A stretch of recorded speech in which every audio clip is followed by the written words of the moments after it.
I say this a little tongue-in-cheek, but one of the greatest acts of bravery I've ever witnessed happened a couple of years ago. Some skunks had moved into the crawl space under our house.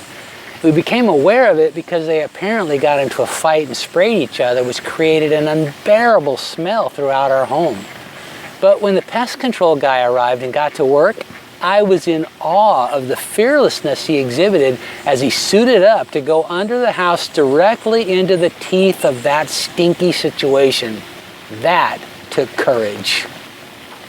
But all kidding aside, it takes far more courage to be willing to open the crypt in our souls where unbelief has buried the decaying remains of our broken dreams. We spiritually recoil from the risk of exposing the foul aroma emanating from the moldering mess of our disappointment, anger, and heartache. But the Lord must take us there if we're ever going to experience a revival of hope. And that's the lesson of John 11, verses 38 to 40, which set up the climax for the account of the resurrection of Lazarus. On the way to this miraculous moment, Jesus had repeatedly made it clear that death would not be the end of the story. He'd said this episode would instead result in a display of the glory of God. But those involved just couldn't seem to believe there could be anything beyond the physical reality of Lazarus' passing. So as the Lord approached the cave where his friend's lifeless body had been entombed, he was deeply moved, not only with emotional empathy for their grief, but also with sorrow over their lack of faith. When he asked that the stone covering the grave's entrance be moved, Martha resisted, cautioning him that the stench from the decaying body would be overwhelming. But I think, based on the Lord's reply, that her response revealed more than a practical consideration. It exposed how far she'd allowed herself to travel down the road of unbelief.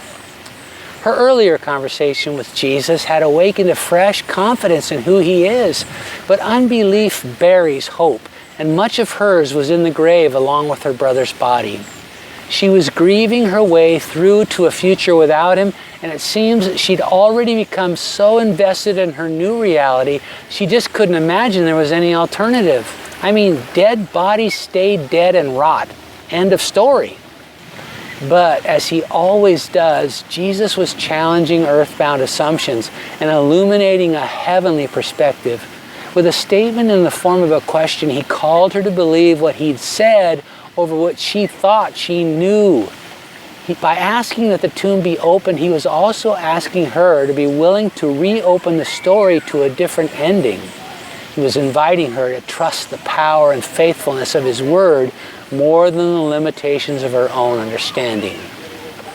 Jesus has an annoying habit of confronting our doubts.